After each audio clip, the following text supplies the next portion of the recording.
I know they won the game, but that third period, Jack having to go like this and like that, and I've screamed myself into nervous hiccups, and I'm sorry about the mask. I'm sorry. It's okay, man. It's okay. They won. You're right. And at least they get a full day off before we have to do it again. Let's go! Why not? The Toronto Maple Leafs! I guess my brand is a yell and scream. I don't script these. Are the Leafs all right? So what you get is from the heart. Welcome to LFR. Victory puppies, buddy! That's one! Oh, okay, and that's two! You got that one? Redemption! Yeah! Oh, it's a tight one. Leafs win! 2-1 over the Montreal Canadiens. Jack Actual Campbell. Do you want an idea of how good Jack Campbell was in the third period? Here is the period-by-period breakdown of the shots. First period, oh, okay, wow, that's pretty even. Second period, wow, the Leafs look dominant. Third period, it's like there was one guy wearing blue! 29 shots on the game, 28 saves, 15 shots against in the third period, and he stops them all. More than half of Jack Campbell's workload came in the third period. He was spectacular. On the stream last night, I gave William Nylander first star, and that's just because I adore William Nylander right now, and it is not taking anything away from him, but that is wrong. Shut up, Steve. It's Jack Campbell. He was number one. Willie can be 2 or 3. Those are both very good. Jack, holy smoking, Campbell. Let's talk about that game. All right, after game 2, how could you not be feeling good about this team? They just smoked the Habs 5-1. Yeah, the Habs are going to make some lineup changes. They're juggling the lines. Cole Caulfield's getting in there. Eric Stahl comes out along with Jake Evans. But the Leafs, there aren't going to be any changes. Until like 6:58 when the Leafs PR account tweets out that Nick Foligno will not be playing. And all of a sudden, just like that, right before game time, your second line center, who's not even really your second line center, is not playing. Who is playing in his place? Oh, you know, the guy who's playing his second game as a Leaf ever. Obviously, there were adjustments partway through the game, but I'm looking like, I don't know. The only thing that calmed me down heading into this game, other than the fact that the Leafs are really good and I have faith in them, Kevin Papetti with the tweet before the game basically saying, hey, remember that Bergeron game, game 4 from 2018? At home that the Leafs should have won because Patrice Bergeron, who haunts their nightmares, was not playing in that game, and then the Leafs lost anyway? Guess who took his spot in that game?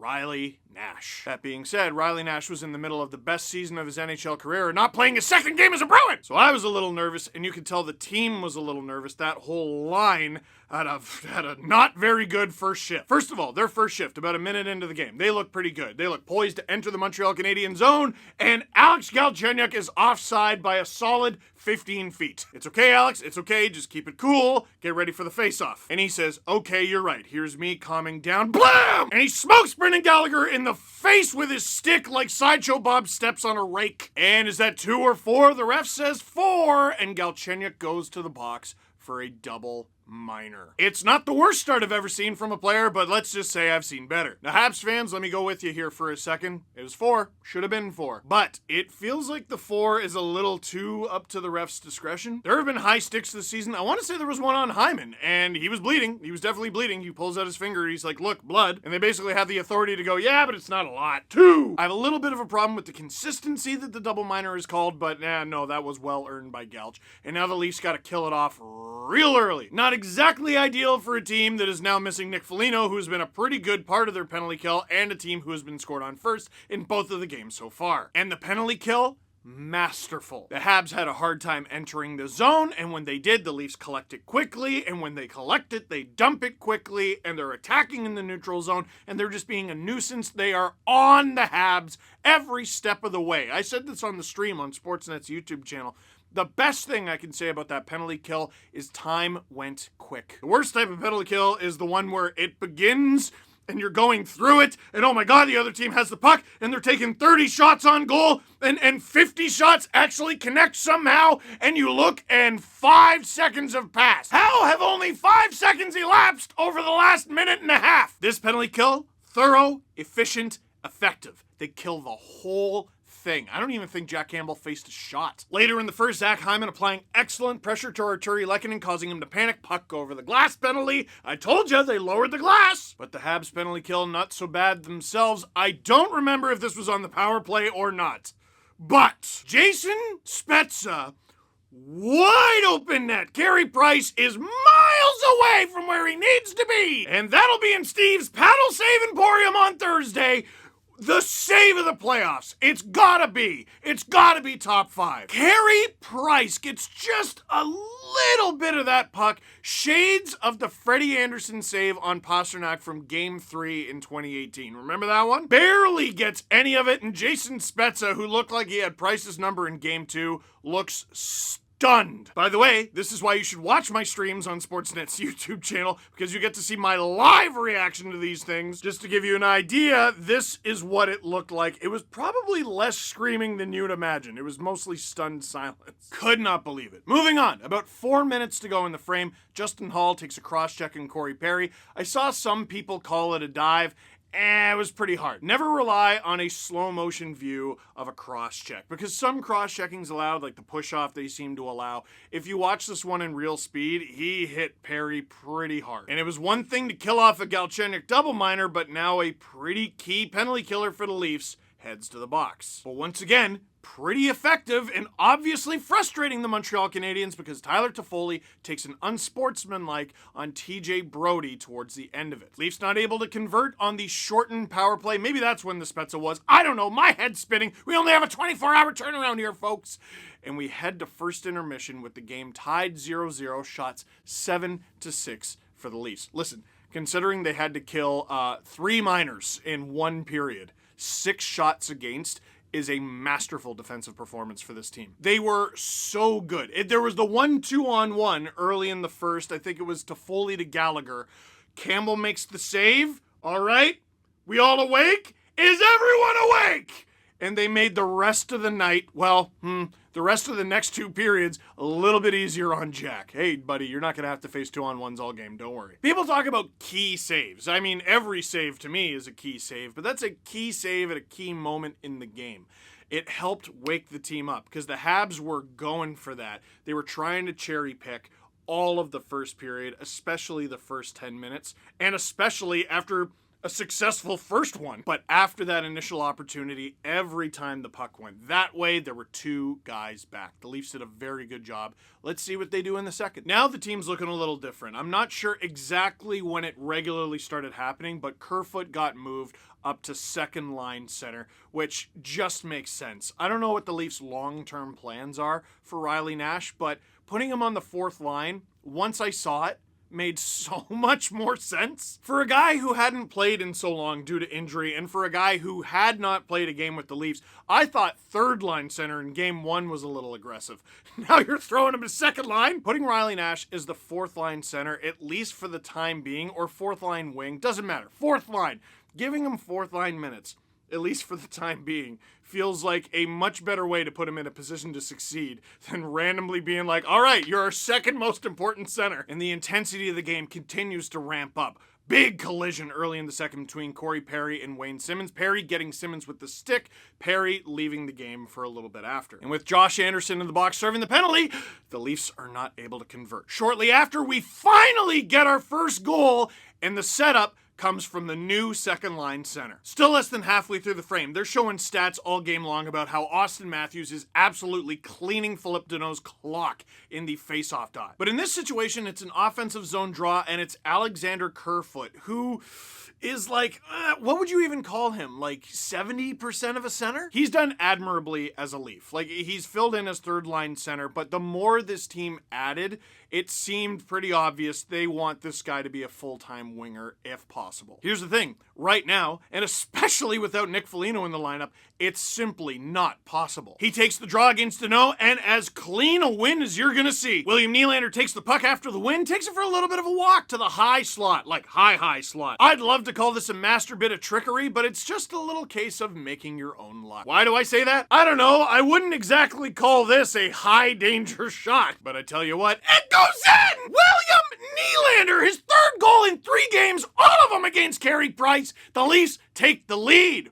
first time they scored the first goal in this series. Taking another look at this angle, basically all Alex Galchenyuk does, he pretty much stands still off of this faceoff. He gives Josh Anderson a little bit of a shove, makes it harder to get to Nylander, and he just backs into Ben Sherratt and fights for his space. That makes it more difficult for Carey Price to see the puck. The puck deflects off of Ben Sherratt's stick and in. The Leafs take the lead. Now, even though the Montreal Canadiens are losing this game right now, and they got outshot 20-8 in the second period, it certainly wasn't a great period for them, they try something a little different. Because from the second the Leafs got the 2-1 lead in Game 2, Montreal just went, all right, we're beating them up. And it was responsible for their parade to the penalty box and why they could not get back into that game. In this one, yeah, the intensity ramped up, but they kept it mostly clean and just played good hockey. And one thing you gotta say about the Montreal Canadiens, you cannot take your foot off the gas for a moment defensively. They got eyes on the back of their head and they're going to take advantage. A few minutes later in the period, after the Leafs make it 1-0, they have an offensive zone opportunity that the Habs then clear. Ilya Mikheyev tries to hold the zone. Joe Thornton's in there trying to help him. They can't quite do it. Now, I think there's a bit of a line change that kind of screws things up, but Rielly's got to have a little bit more trust than his teammates here, because he's basically playing this like a 2-on-1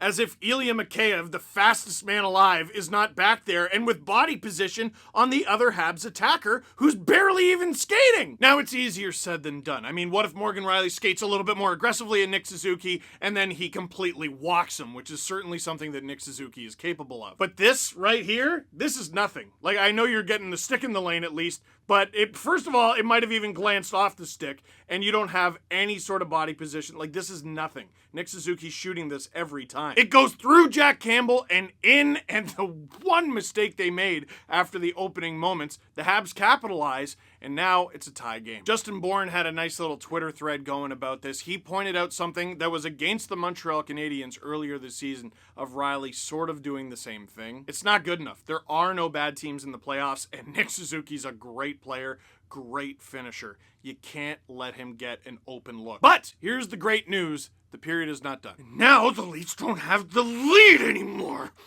And I don't like it, and nobody likes it, and I am gonna carefully craft a tweet about how much I don't like it. And Morgan Rielly scores. Leafs in the offensive zone not long after at all. Sick, wicked, and nasty give and go. Rielly to Marner to Rielly. Wide open net. Snipe. Rielly looking like an absolute rock star. It's not the first time I've seen a Morgan get redemption, and the Leafs take the lead back. I'm loving the different styles the Leafs have shown us just through these 3 games. Game 2, they did such a much better job of going to, I said such a much again.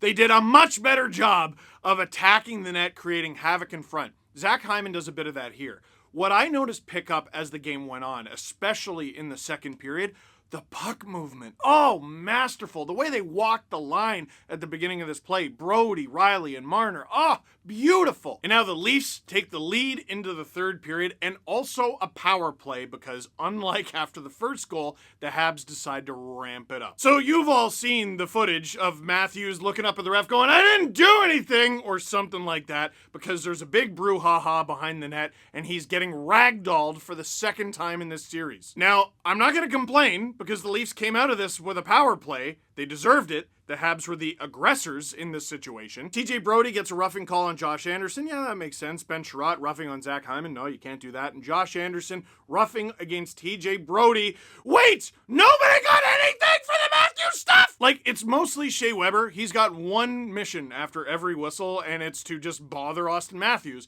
because he can. Ben Sherratt, you can't. You're going to go to the box for that. Shea Weber, he's been around for a long time and he's got a beard. Sherratt's been around for a while too, but did he play for Canada at the Olympics? Nope, didn't think so. Weber is going to get all the rope in the world. The Leafs interrupted power play, can't get a goal before the end of the second, don't do anything at the beginning of the third, and from then on out, it is Habs central. The Leafs were doubling up the Habs in shots. It was very clear that Carey Price was the reason this game was so close. But for the rest of the third period, Jack Campbell is what kept it so far. And for a Leafs team that did so well in transition after an early slip-up, did so well at clearing the zone, so good on the penalty kill, so good at keeping the front of their net clear, the further we got dragged into the third period, the Habs started putting cracks in the Leafs' armor. First, it was short moments of pushing them a little too far into the blue paint. Then the Leafs fight back, and then it's an uncomfortable amount of time in the blue paint, and the Leafs fight back. But once the Habs had the extra attacker, it was just the Leafs with a couple buckets in a boat taking on water. Bogosian, spectacular in the final minutes. Justin Hall sacrificing the body with a block that might have snuck over Campbell's pad. You never know, and we're never gonna know thanks to Justin Hall. Leafs applying pressure. Caulfield puts it wide off. Corey Perry with at least a couple golden opportunities on the doorstep, but the Leafs battle away, kill the clock, and win Game 3, taking the 2-1 series lead. Now, some Habs fans got a little bit mad at me during the stream because I didn't point out that Kerfoot hit Nick Suzuki after the final horn. But what I kept trying to point out is, keep in mind, I can't hear the commentary and I didn't hear the final horn, so if I'm not looking directly at the clock, I might have missed it. For all I know, it could have been during time, and it wasn't. And he got a penalty at the final horn.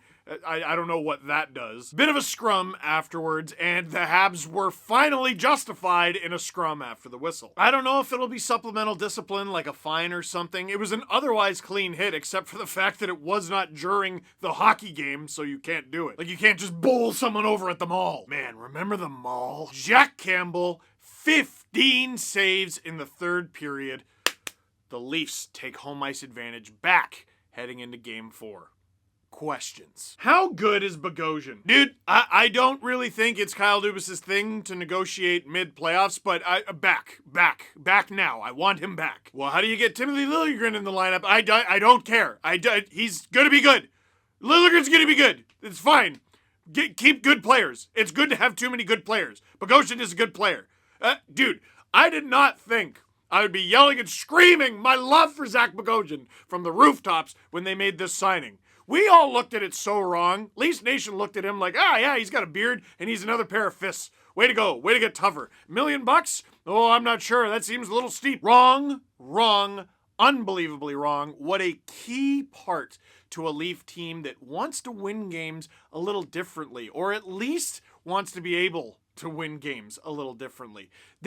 That game, Game 3, 2-1, it's exactly the sort of game that the Habs are aiming to win. If it's a low event, low scoring game, wasn't exactly low event, but it was a low scoring game, those are the games that they have identified they should be able to win, with Carey Price in net especially. And the Leafs won. How do you think they're feeling today? Not a question, but absolutely preposterous from Sportsnet Stats. Leafs defenseman to score a game-winning goal in the postseason versus the Montreal Canadiens. Morgan Rielly, May 24th, 2021. Yeah, I know that.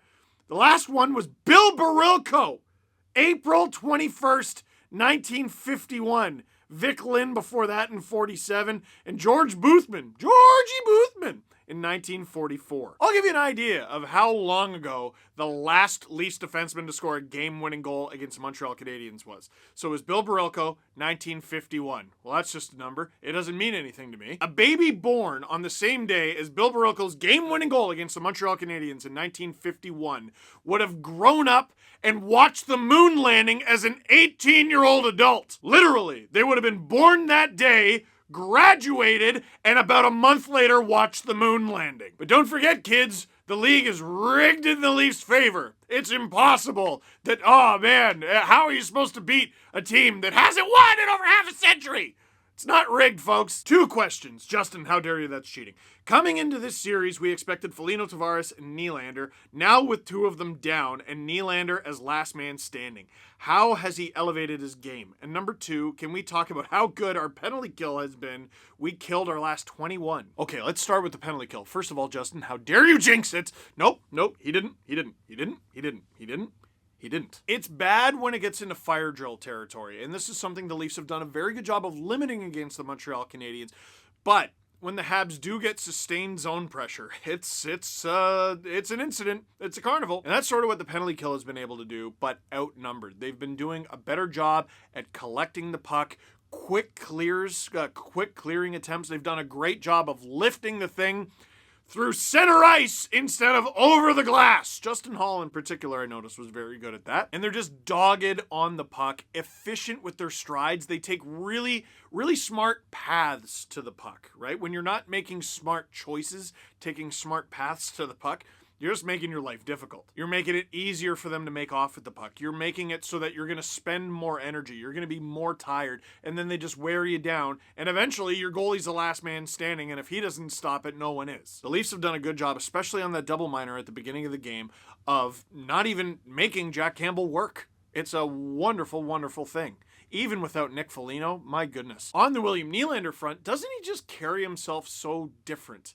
He just seems so much more confident, but not in the same Willie confidence that we've always known he's had. He's always had confidence in his ability, the way he skates upright, the authority he takes the puck into the zone, his confidence in his shot, in his playmaking ability, all those things. But what he seems to have a confidence in now is the culmination of all those things, resulting in takeover ability. This guy takes over on the ice, and he helps make the rest of his teammate as the helpers. And this is the thing. Kerfoot had a great game. He did a great job filling in at center. Galchenyuk ended up recovering after a disastrous first shift. But those guys are not, or have not been at least yet, takeover players, line drivers. And what the Leafs have done with this team is they have really done a good job with their role players. Galchenyuk wasn't even in the game one lineup, and he's such a good role player. We know he could be. You could take Engvall and put him there. You could take Adam Brooks and throw him in the lineup and put him there. Nylander's takeover ability, his line driving ability, has made it so that it doesn't matter too much who you put him with. And listen, it sounds like Nick Foligno is going to be a game time decision for game 4. At the time I'm shooting this, we don't have an answer there. We don't have an answer on Jack Campbell either. I imagine he's going to start. But whether Nick Foligno plays or not, William Nylander drives that second line. And he's driving the Leafs to victory right now. Woo! The Leafs pull that one off. And they now have a 2-1 lead in this series. Game 4 is tonight. Could be tied 2-2 by the end of this, or the Leafs could take a commanding 3-1 lead. Are you not entertained? It all happens tonight. So, that is it for this one. Thank you very much for watching. Click like if you like this video. Click subscribe if you really liked it. Tell all your friends. We got another stream tonight on the Sportsnet YouTube channel, and my goodness, are the playoffs fun.